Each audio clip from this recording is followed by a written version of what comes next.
వేణు నక్షత్రం గారు. నిజానికి వేణు నక్షత్రం గారు డిసెంబర్లో నిర్వహించిన ప్రోగ్రాంకి నేను హాజరవ్వాల్సి ఉండి హాజరు కాలేకపోయినా హైదరాబాద్లో నా పరిస్థితి అట్లాగే ఉంటుంది. ఇక్కడికి వచ్చాను కాబట్టి చాలా కంఫర్టబుల్గా ఉన్నాను, కానీ హైదరాబాద్లో చాలా విచిత్రమైన పరిస్థితులను ఎదుర్కొంటాను. అందుకు ఆ రోజు చెప్పాను కూడా, వారికి సారీ చెప్పాను. నిజానికి అది చాలా మంచి ప్రోగ్రాము. నెక్స్ట్ హైదరాబాద్లో జరిగే అన్ని ప్రోగ్రామ్స్ నాకు తెలుస్తూ ఉంటాయి, కానీ ఆ ఒక్క దానికి మాత్రం రాలేకపోయాను. ఇప్పుడు ఆట నిర్వహిస్తున్నటువంటి ఈ సభకి తెలంగాణ రాష్ట్ర ప్రభుత్వం భాషా సాంస్కృతిక శాఖ, టూరిజం శాఖ చాలా హృదయపూర్వకమైన శుభాకాంక్షలు తెలియజేస్తుంది సార్. ఎందుకంటే తెలుగు గొప్పతనం ఏంటి? ముందు పారుపల్లి కోదండరామయ్య గారు తెలుగులో మాట్లాడుతూ ఉంటే ఒక్క ఇంగ్లీష్ మాట వస్తే కూడా వెంటనే మమ్మల్ని గిల్లేవారు హైదరాబాద్లో ఉన్నప్పుడు. ఈ మధ్య వారి ఇక్కడికి వచ్చేసి అంటే గిల్లేవారు లేకుండా పోయారు. ఆట సభ ఈరోజు చాలా సర్వాంగ సుందరంగా, మెయిన్ వేదిక అంత గొప్పగా ఇక్కడ కూడా ఉంటే బాగుందని ఎక్స్పెక్ట్ చేస్తున్నాను. ఇంకా తర్వాత చైర్మన్ గారు జయత్ చల్లా గారు వచ్చినప్పుడు ఈ సభ నిండిపోతుంది అని అనుకుంటాను. తర్వాత ఈరోజు దీనికి సభాధ్యక్షులుగా ఉన్నటువంటి రాజేశ్వర్ టెక్మాల్ గారు, సూర్య నాంపల్లి గారు, వేణు నక్షత్రం గారు, మేము చాలా ఆత్మీయమైనటువంటి మిత్రులమే అయినప్పటికీ ఇక్కడ తను విశిష్టమైన బాధ్యతలను నిర్వహిస్తున్నందుకు వారికి శుభాకాంక్షలు. ప్రత్యేకంగా వారి గొప్ప రచయిత, ముఖ్యంగా కథ రాయడంలో ఆయన చేయి తిరిగిన రచయిత. తర్వాత ముందున్న చాలా మంది మిత్రులు ఉన్నారు. గీతా గారు హైదరాబాద్కి వచ్చినప్పుడు పరిస్థితి ఎట్లా ఉంటుందని చెప్పడానికి, గీతా గారు హైదరాబాద్కి వస్తే మనం ఇక్కడ కలుద్దామని ఆమె చెప్తే కూడా నేను కలవలేకపోయాను, ఇక్కడే కలిశాను, అమెరికాలోనే కలవగలిగాను. అట్లాగే జయదేవ్ గారు, రెంటాల జయదేవ్ గారు, ఇంకా చాలామంది, కొన్ని పేర్లే చెప్పగలను. అందరికీ హృదయపూర్వక శుభాకాంక్షలు. ఆటాకి వచ్చినందుకు, నేను మొదటిసారి వచ్చాను, ఆటాకి వచ్చినందుకు చాలా సంతోషంగా ఆనందంగా ఉన్నాను. తెలుగు నేను ఇక్కడికి వచ్చినప్పుడు నాకు వేణు నక్షత్రం గారు మేము మాట్లాడుకునే అవకాశం కలగలేదు. ఒక 2 మాటలు తెలుగు గొప్పతనం గురించి చెప్పి దాన్ని నిలబెట్టడం కోసం ఆట చేస్తున్న ప్రయత్నాలు ఏంటో మనకందరికీ కళ్ళ ముందు కనిపిస్తున్నాయి కాబట్టి ఆ 2 మాటలు చెప్పడానికి ప్రయత్నం చేస్తాను.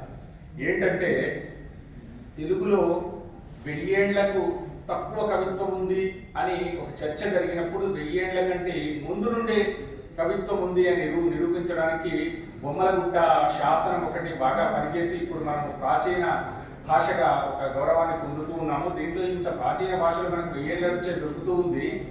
ఒకటి నన్నయ్యది చాలా స్పష్టంగా రికార్డ్ అయిన ఒక కావ్యం కావచ్చు, కానీ అంతకు ముందు కూడా సాహిత్యం ఉంది.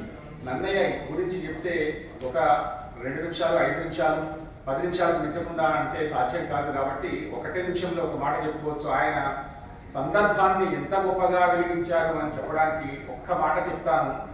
ఆయన ఆది పర్వంలో కణ్వ మహర్షి ఆశ్రమంలోకి దుష్యంత మహారాజు ప్రయాణం చేస్తూ ఉన్నప్పుడు ఎట్లా చెప్పాలి ఈ కవితను అని ఆలోచించాడు.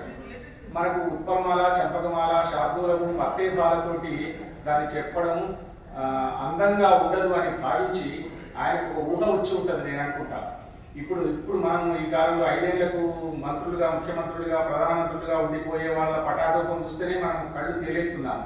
మరి పుట్టినప్పటి నుండే ఉన్న మహారాజు ప్రయాణం చేస్తూ ఉంటే ఆ సౌందర్యం ఎట్లా ఉంటుందో చెప్తూ ఒక పద్యం చెప్పాడు. ఆ పద్యం మీకు చెప్పాలనుకుంటున్నాను. ఏంటంటే, గుర్రాలు రథాల సమూహం కణ్వ మహర్షి ఆశ్రమంలోకి పోతూ ఉన్నప్పుడు ఉత్పలమాల చంపకమాల కాదు కవిరాజ విరాజితమని రాశాడు. అది ఇట్లా ఉంటుంది. చని చని ముందట నాచ హవిర్కృత ధూమలతాతతులం వెనగిన వ్రాకుల కొమ్మల మీద నవేత లతాంతములైన నుబాయని మధుప్రకరంబుల చూచి జనాది పురంత నిరింగే తపోవనమిదే దివ్య మునీంద్రు నివాస మునాద గుణంసుమెదన్ ఢనడన ఢండన ఢండన ఢండన ఢండన ఢనడన ఢండన ఢండన ఢండన ఢనడన ఢండన ఢండన ఢన్ అని రూపమైన పద్యం కింద కూర్చిపెట్టాడు. అంటే ఒక సందర్భాన్ని అలవోకగా రాయడం కాదు, మనస్సు పెట్టి ఇన్వాల్వ్ అయి రాసే కవిత్వం తెలుగులో తొలి రోజుల్లోనే ఉంది అని చెప్పడానికి నాకు ఆ పద్యం చాలా ఇష్టమైన పద్యం. ఇంకొకటి, మనము కొరివి గోపరాజు అనే ఒక గొప్ప కవి గురించి, సింహాసన గాథల గురించి మాట్లాడతాం. అందులో ఏమంత విశేషం ఉందంటే, కథలన్నీ చదువుకుంటే 12 కథలు చెప్పేది ఒకటే విశేషం. అందులో ఒక్క మాట నాకు బాగా నచ్చిన మాట మీకు షేర్ చేసుకోవాలని అనుకున్నాను. ఏంటంటే, ఎండాకాలం ఎట్లా ఉంది అంటే అని మనం రకరకాలుగా ప్రయత్నం చేస్తుంటాం. ఎండాకాలం మీద దాదాపు ప్రతి ఒక్క కవి రాసి ఉంటాడు. ఆయన ఏమన్నాడంటే మనందరికంటే ఒక 600 ఏళ్ళ ముందు లేదా కనీసం 500 ఏళ్ళ ముందు ఎండలకు తాళలేక నీడలు చెట్ల కిందికి వెళ్ళి దాక్కున్నాయి అన్నాడు. ఇంకా ఒకటి మనకు కొన్నగంటి జగనాథుడు అని ఒక కవి ఉన్నాడు. ఆయన యయాతి చరిత్ర రాస్తూ ఉంటే ఒక అతిశయోక్తి అలంకారాన్ని ప్రయోగించాలని అనుకున్నాడు. అతిశయోక్తి అలంకారం మన అందరికీ తెలుసు. ఈ వాషింగ్టన్ DC మేడలు ఆకాశం నడుస్తున్నది అని చెప్పడమే అందరి తెలుగు భాషలకు తెలుసు.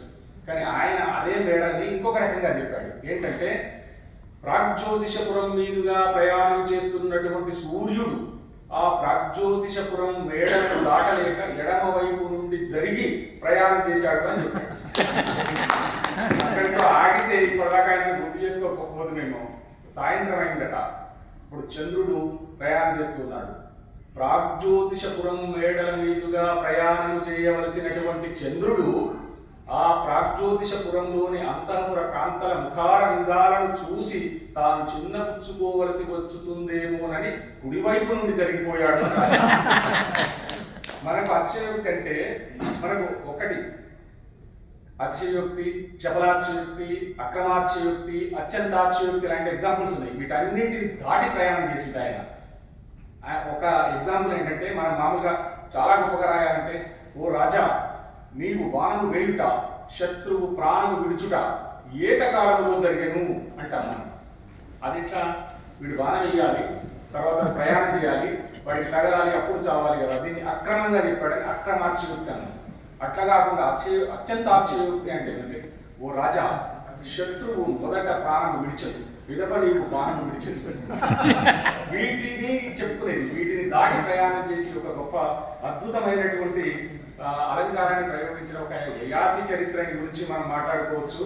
ఇంకా ఒక్క మాట సమయం నాకు గుర్తుంది, నేను చింతపడతారు. అయితే మనకు తెలుగు వాళ్ళు ఏమి చేశారంటే శుద్ధాంధ్రం లేదా అచ్చ తెలుగు రామాయణం రాశారు, అచ్చ తెలుగు కావ్యాలు రాశారు. రామ అనే పదం పలికితేనే మనకు పెదవులు తగులుతూ ఉంటాయి కదా. అస్సలే పెదవు తగలకుండా రామాయణం రాశాడు ఆయన. దాన్ని నిరోష్ట్య రామాయణం అంటారు. ఈ నిరోష్ట్య రామాయణం ఎట్లా రాస్తాడు? రామాయణం అంటే కదా పెదవు తగిలే. ఇంకా అంటే దానికి ఆయన పెట్టిన పేరు ఏంటంటే దశరథ రాజనందన చరిత్ర. ఎక్కడ తగిలిందా? దశరథ రాజనందన చరిత్ర ఇట్లా రాశాడు అని బయటకు ప్రచారం వస్తూ ఉంటే పండిత ప్రకాండులు ఆశ్చర్యపోయి ఆయన పాండిత్య వేపాటితో ఒకసారి చూద్దామని టెస్ట్ పెడదామని ఆయన ఇంటికి పోయారట. ఇంటికి పోయి నల్లగొండ దగ్గర ఉన్న కనగల్లు అనే ఊరు ఆయన. ఆ ఊరిలోకి పోతూ లోపలికి పోయిన తర్వాత ఇంటి దగ్గరికి పోతే ఒక పని అమ్మాయి ముగ్గేస్తూ ఉంది. ఏమమ్మా మీ పంతులు గారు ఏం చేస్తున్నారు, మీ పండితులు ఏం చేస్తున్నారు, ఒకసారి పిలుస్తావా అంటే ఆ అమ్మాయి ఏమన్నదంటే, వారు ఎదురు తగిలిందా, దశరథ రాజనందన చరిత్ర లిఖించుచుండిరి అన్నారు. వారు దశరథ రాజనందన చరిత్ర లిఖించుచుండిరి అనగానే ఈ పని అమ్మాయికే పండితుల వారి విరోధాన్ని మనం తట్టుకోవడం కష్టమని అక్కడి నుంచి వెళ్ళిపోతూ కంటిమి మరింగంటివి వారి ప్రతిభని అని చెప్పిపోయిందట. అందువల్ల ఆసూరి మరింగంటి అనే వంశం పుట్టింది అని చెప్తారు. ఇట్లా మనం ప్రాచీన కాలం నుండి చెప్పుకున్నటువంటి సాహిత్యంలోని మెరుపుల్ని మధురిమల్ని చూడదలుచుకుంటే నిజంగా ఒక అర్ధగంట సేపు గంట సేపు ప్రసంగం చేయదగినటువంటి గొప్ప విషయాలు చాలా ఉన్నాయి.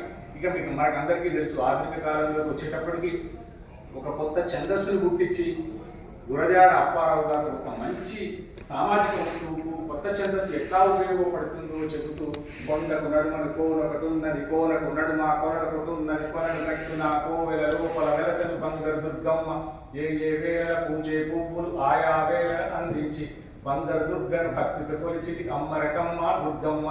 దీన్ని ఇంత రిథమిక్గా చెప్పి ఎంత అద్భుతమైన బాల్య వివాహాన్ని చూపించాడు అని చెప్పడానికి అది ఒకటి.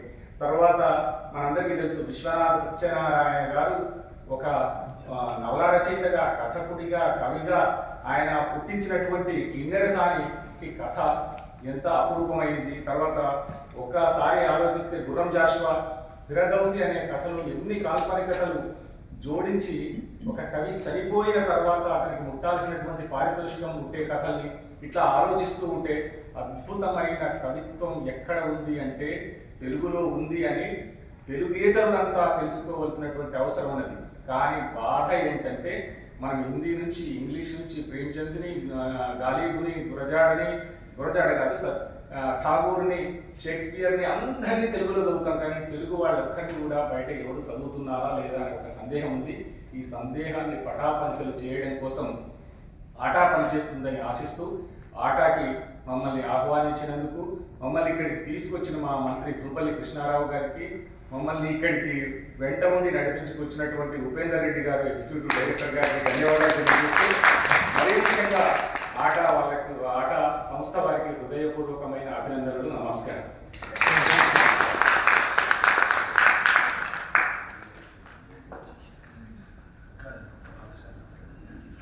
ధన్యవాదాలు సార్. చాలా తెలియని కొద్దిసేపు మాట్లాడినప్పటికీ చాలా కొత్త విషయాలు చాలా చెప్పారు. So thank you. మీ టైంని కూడా మాకు మీకు చాలా ప్రోగ్రామ్స్ ఉన్నాయి, అయినప్పటికీ కూడా మేము పిలువగానే మా సభకు వచ్చి సాహిత్య సభలో పాల్గొనడం చాలా ధన్యవాదాలు. ఇప్పుడు మనకి